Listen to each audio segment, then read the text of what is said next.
Բայց սիրելի հետևորդներ, ինչպես խոստացել էի, այսօր պատրաստվում եմ անդրադառնալ ժառանգությանը վերաբերող ձեր բարձրացրած հարցերին։ Դուք բարձրացրել եք առավելապես ժառանգության ընդունման եւ ընդունման ժամկետի հետ կապված հարցեր։ Իդեպ ասեմ, որ դատական պրակտիկայում եւս գերակշռում են հենց այդ թեմային առնչվող հարցերը, հիմնականում օրինակ վերաբերում են ժառանգության ժամկետի բաց թողումը հարգելի վերաբերելու հարցին։ Եվ այսպես, ժառանգությունը պետք է ընդունել ժառանգատուի մահվան, այլ կերպ ասած ձեր հարազատի մահվանից հետո 6-ամսյա ժամկետում։ 6-ամսյա ժամկետում պետք է գնալ ժառանգատուի բնակության վերջին վայրի կամ եթե դա հայտնի չէ, ապա նրա գույքի առավել արժեքավոր մասի, օրինակ բնակարանի կամ ավտոմեքենայի գտնվելու վայրի նոտարական գրասենյակ եւ տալ հայտարարություն առայն, որ դուք ժառանգ եք եւ պատրաստվում եք ժառանգություն ընդունել եւ ցանկանում եք դա անել։ Եվ 6-ամսյա ժամկետի ավարտից հետո օրենքով նախատեսված պրոցեսները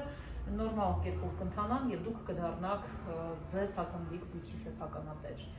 Ժառանգության ընդունման մեկ այլ եղանակ եւս կա, բայց սա իհարկե խնդիրներով է լի, խոսքը վերաբերում է նրան, երբ անձը ոչ թե 6-ամսյա ժամկետում մնում է նոտարական գրասենյակում ներկայացնում դիմում, այլ շարունակում է օրինակ ապրել այն տանը, որը պատկանում էր մահացածին, կամ վարել այն մեքենան, որը պատկանում էր մահացածին, կամ օգտագործել նրա այլ գույքը։ Սա կոչվում է ժառանգության փաստացի ընդունում։ Սակայն հետագայում, երբ ձեզ պետք լինի թղթաբանություն եւ ձեր անունով լինի այդ գույքը, այսպես ասած, ձեզ դա անհրաժեշտ լինի, դուք բախվելու եք խնդրի։ Դուք պետք է կարողանաք նախ եւ առաջ սկսել process-ը սկզբից, ընդունել ժառանգությունը իրավական տեսանկյունից եւ փաստացի ձեռք բերել փաստաթղթեր։ Դա նշանակում է, որ դուք պետք է ապացուցեք, որ դուք փաստացի այդ գույքը տիրապետել եք։ Հավաքեք օրինակ կոմունալ թղթեր,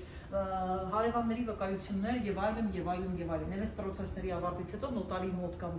դատարանում ապացուցեք, որ դուք դե ֆակտո փաստացի ընդունել եք ժառանգությունը։ Դրանից հետո նորից տեղի կունենա ժառանգության փաստացի ձևակերպման process-ը, բայց այստեղ հնարավոր են այլ իրավիճակներ եւս։ Իհարկե, երբ անձը ապրում է այդտեղ եւ փաստացի տիրապետում է գույքը, սա մի իրավիճակ է, երբ կարելի է դա ապացուցել, բայց բոլորովին այլ հարց է, երբ 6-ամսյա ժամկետում անձը ոչ միայն գրասենյակում դիմում չի ներկայացրել, այլև նա այդտեղ չի ապրում, փաստացի էլ չի ընդունել։ Սա նշանակում է բաց է թողել առհասարակ 6-ամսյա ժամկետը։ Իսկ օրենքը նախատեսում է հնարավորություն, երբ այդ բաց թողնված ժամկետը կարելի է վերականգնել։ Սրանք կոնկրետ դեպքեր են, օբյեկտիվ պատճառաբանություն պետք է լինի։ Օրինակ անձը վատառողջ է եղել, հիվանդանոցում է եղել, ի վիճակի չի եղել կամ արտերկրում է եղել։ Սա յուրաքանչյուր կոնկրետ դեպքում պետք է ապացուցվի։ Խնդիրն առավել բարդանում է այն ժամանակ, երբ վեճ կա ժառանգների միջև, որովհետև երբ վեճ չկա, սովորաբար նոտարական գրասենյակում հնարավոր է այդ հարցը կարգավորել ժառանգների համաձայնությամբ, բայց երբ կա վեճ, ապա դատական process-ում պետք է ցույց տրվի ժամկետի բաց թողնման օբյեկտիվ լինելը, որպեսզի այդ անձը դառնա ժառանգ։